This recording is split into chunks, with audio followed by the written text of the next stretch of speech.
২৬তম জন্মদিবস পালন, ঐক্যতান গবেষণাপত্র এবং সর্বভারতীয় বাংলা ভাষা মঞ্চের যে মনীষী স্মরণ প্রকল্প 2025 আর তার তৃতীয় প্রকল্প, সর্বভারতীয় সাধারণ সম্পাদক সম্মাননীয় নীতিশ বিশ্বাস মহাশয়কে আমার শ্রদ্ধা জানিয়ে আমি দু চার কথা বলতে চাই। স্বামী বিবেকানন্দ যথার্থ নেতা। আমরা যে আজকে বলি যে আমাদের দেশ বাঙালি যুব সম্প্রদায় উচ্ছন্নে চলে যাচ্ছে, তার অন্যতম কারণ বিবেকানন্দের মতো নেতা নেই বলে। কারণ যে দৃঢ় চারিত্রিক গুণ, যে দৃঢ় চেতা মানসিক শক্তি নিয়ে তিনি সামান্য সময়ে সারা ভারতবর্ষ পৃথিবীকে তার অস্তিত্বের জানান দিয়েছিলেন, তা মিরাকলের মতো বিষয়। তার সম্পর্কে নানা কথা, নানা মিথ আমরা জেনে থাকব, জানিও। আমি দু চারটে কথার মধ্যে একটা কথা বলতে চাই। 1948 সাল পরিচয় পত্রিকায় একটি লেখা বেরোচ্ছে নরহরি কবিরাজের, বিবেকানন্দের মত ও পথ। আমি এই প্রবন্ধের রেফারেন্স দিচ্ছি এই কারণে যে আমরা যে দেশের মানুষ, ভারতবর্ষ মুনি ঋষিদের দেশ, আমরা কোনো ইউরোপ বা আমেরিকান দেশের মানুষ না। কারণ আমাদের চেতনা চৈতন্য শিকড়ের সাথে আধ্যাত্মবাদ, মায়াবাদ, আমাদের প্রকৃতি, আমাদের মাটি বংশানুক্রমিকভাবেই যুক্ত। সামগ্রিকভাবে বস্তুতান্ত্রিক বিষয় চিন্তা চৈতন্য আমাদের সম্পূর্ণরূপে ধারণ করতে পারে না। যে মানুষ বস্তুতান্ত্রিক মানুষ, সে বাড়িতে সে যখন ফেরে তখনও গিয়ে দেখে একটা আধ্যাত্মিক পরিমণ্ডলের মধ্যে তাদের গৃহ সংসার লালিত এবং পালিত হচ্ছে, এবং তাকে নিয়ে কোনো কথা বলা কার্যত সংস্কার বিরোধী কথা হয়ে যায়। সেটা বলাও যায় না, সেটা সম্ভবও না।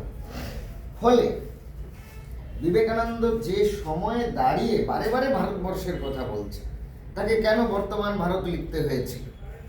কারণ তিনি যে ভারতবর্ষ দেখছেন, সেই ভারতবর্ষ নিপীড়িত, জর্জরিত এবং বিশেষ একটা পরিসীমার মধ্যে তারা আটকে শুধু ঘুরপাক খাচ্ছে। তারা জানে না তাদের জীবন কিভাবে পরিবর্তিত হবে। এ কারণে তিনি একজন যুক্তিবাদী মানুষ হওয়া সত্ত্বেও আর্থিক সঙ্গতি নেই যে মানুষের, যে দেশের। আধ্যাত্মিকতাই একমাত্র মুক্তির পথ সেই মানুষের। কারণ আধ্যাত্মিক শক্তি অর্জনের মধ্যেই মানসিক শক্তি অর্জনের পথ লুকায়িত আছে। একথা তিনি মানতেন, বিশ্বাস করতেন এবং অ্যাপ্লিকেশন করেছেন। আজকে যে তার সমাজতান্ত্রিক চিন্তা চেতনার কথা আমরা বারবার বলছি, সমাজতান্ত্রিক চিন্তা চেতনার একটা তত্ত্ব রাষ্ট্রের অ্যাপ্লিকেশনের বিষয়। রাষ্ট্র প্রয়োগ করবে তার রাষ্ট্রের জনগণের সেবা পরিষেবা প্রদানের মধ্য দিয়ে। এটা এমন কিছু বিষয় নয় যে মানুষকে জানিয়ে দিলেই রাষ্ট্র ঠিকঠাকভাবে চলবে। যতদিন মানুষ এই সমাজতান্ত্রিক পরিকাঠামো নামক তত্ত্ব প্রয়োগ করার চেষ্টা করবে, ততদিন এই জিনিস প্রয়োগ করা সম্ভব হবে না। কারণ মানুষ স্বাভাবিকভাবেই একটা অ্যাম্বিগুইটি যুক্ত প্রাণী, এবং তার রন্ধ্রে রন্ধ্রে আছে দুর্নীতির বীজ, শয়তানের বীজ। মানুষের রক্তের মধ্যেই শয়তানি আছে। তাহলে সমাজতন্ত্র মানুষ প্রয়োগ করবে কি করে? এত নিরপেক্ষ মানুষ হতে পারবে না। এবং কমিউনিস্ট পার্টির মধ্যেই তো আছে, আমি নিরপেক্ষ নই, আমার পক্ষ আছে। সুতরাং সমাজতন্ত্র প্রয়োগ করতে গেলে তার কোনো পক্ষ থাকার কথা না। এই পক্ষ শব্দটা তারা কখন ব্যবহার করছেন? না, আমরা যখন শ্রমিক শ্রেণীর প্রতিনিধি। তো এইসব বিষয়গুলো আছে, এগুলো নিয়ে আমি বিস্তারিত কিছু বলতে চাইছি না।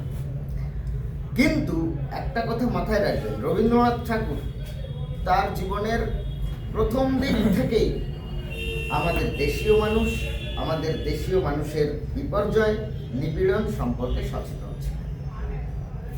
তিনি তার ইতিহাস গ্রন্থে সে কথা লিখে গেছেন।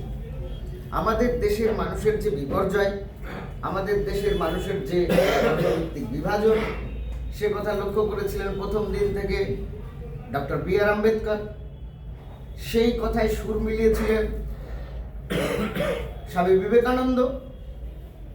অনেক পরবর্তীকালে গিয়ে এই নিপীড়িত মানুষদের সম্পর্কে একটা কাজের বাতাবরণ তৈরি হয়েছিল, যে কাজের বাতাবরণটাও রাজনৈতিক, পলিটিক্যাল। সেটা কি? নিম্ন বর্গের চর্চা। নিম্ন বর্গ বলে একটা গোষ্ঠী, ঐতিহাসিক গোষ্ঠী তৈরি হয়েছে। এই নিম্ন বর্গের ঐতিহাসিক গোষ্ঠীরাও কিন্তু রাজনৈতিক চিন্তা থেকে দূরে ছিল না। আমাদের ভারতবর্ষ নিম্ন বর্গের মধ্যে সীমায়িত যে মানুষেরা আছেন তারা সব নিম্ন বর্ণের, বেশিরভাগ মানুষ নিম্ন বর্ণের, কিন্তু তারা বর্ণ শব্দটা বর্গ শব্দের চর্চা করেছে। বিবেকানন্দই প্রথম বর্গ শব্দের বাইরে বলেছিলেন শূদ্রের জাগরণ। শূদ্রের জাগরণ হওয়া আমাদের দেশের ভবিতব্য। তাহলে সেই মানুষ, সেই ব্যক্তিত্ব যখন সমাজতন্ত্রের চিন্তার কথা বলেন, তার সমাজতান্ত্রিক চিন্তা ভাববাদী চিন্তা ভাবনা। কারণ আমাদের দেশ মায়াবাদের দেশ। চৈতন্যদেব বলছেন, চৈতন্য চরিতামৃত বলে একটি গ্রন্থ আছে, সেখানে তিনি বলছেন অনেক কথা আমি মায়াবাদী সন্ন্যাসী। চৈতন্যদেব নিজেই বলছেন আমি মায়াবাদী সন্ন্যাসী। কারণ মায়াবাদ আমাদের দেশীয় ঐতিহ্য, মুনি ঋষির দেশ আমাদের। তাদের যে ভাববাদ, তাদের যে বস্তুবাদ, তাদের যে অভিজ্ঞতাবাদ, এই সমস্ত বিষয়গুলি পাশ্চাত্যের দর্শন। এগুলোর সাথে আমাদের দর্শনের বিস্তর ফারাক। পরবর্তীকালে এগুলোর অ্যাসিমিলেশন হয়েছে, অ্যামালগামেশন হয়েছে, মিক্সচার হয়েছে, সেগুলো তো অন্য প্রসঙ্গ। কিন্তু বিবেকানন্দ ভারতবর্ষের মানুষকে আধ্যাত্মিক চেতনার মধ্য দিয়ে চৈতন্যের জাগরণ ঘটিয়ে তাদের মুক্তির কথা বলেছেন। এবং ব্যক্তিগতভাবে তিনি চৈতন্যের দিক থেকে নিপীড়িত মানুষের পক্ষের মানুষ ছিলেন। যে বস্তুতান্ত্রিক চেতনা, যে বস্তুতান্ত্রিক দান্দিক মতবাদ মার্ক্সের ছিল, বিবেকানন্দের সে চৈতন্য ছিল না। তিনি ব্যক্তিগত মানুষ হিসেবেই নিপীড়িতের পক্ষে ছিলেন। সুতরাং আজকের দিনে দাঁড়িয়ে, আজকে যদি আমরা বিবেকানন্দের কথা স্মরণ করি, তাহলে বিবেকানন্দের বাণী, বিবেকানন্দের চিন্তা, বিবেকানন্দের মত ও পথ, বিবেকানন্দের ভারত চেতনা যা ছিল, তার থেকে ভারতবর্ষ অনেক পেছনে চলে গেছে। কারণ তিনি যে যুব সম্প্রদায়ের জাগরণ বলেছেন, আজকে সেই যুব সম্প্রদায়ের জাগরণ অন্য খাতে হয়েছে। এটা যুব সম্প্রদায়ের দোষ না, এটা রাষ্ট্রের অভিমুখ তৈরি করার দোষ। রাষ্ট্র কোন পথে, কোন অভিমুখে আমাদের ঠেলে দেবে, সেটা তার হাতে। তার প্রদর্শিত পথই আমাদের অন্বিষ্ট। মনীষী ঋষিরা তাদের চিন্তা, তাদের মতামত যা আমাদের দেবেন, তা প্রয়োগ করে রাষ্ট্র। রাষ্ট্র তাদের বিভিন্ন প্রকল্পের মধ্য দিয়ে, শিক্ষার মধ্য দিয়ে প্রয়োগ করে। রাষ্ট্র সেগুলোকে থোড়াই কেয়ার করে। সুতরাং আজকের দিনে দাঁড়িয়ে বিবেকানন্দের এই বাণীকে আমরা সচেতন মানুষেরা নিশ্চিতভাবে মেনে চলব, গ্রহণ করব, তার আদর্শকে নিয়ে আমরা আমাদের পাথেও করব।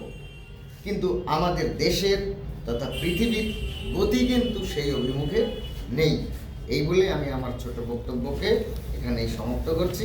সকলকে অনেক অনেক ধন্যবাদ। আচ্ছা, ধন্যবাদ।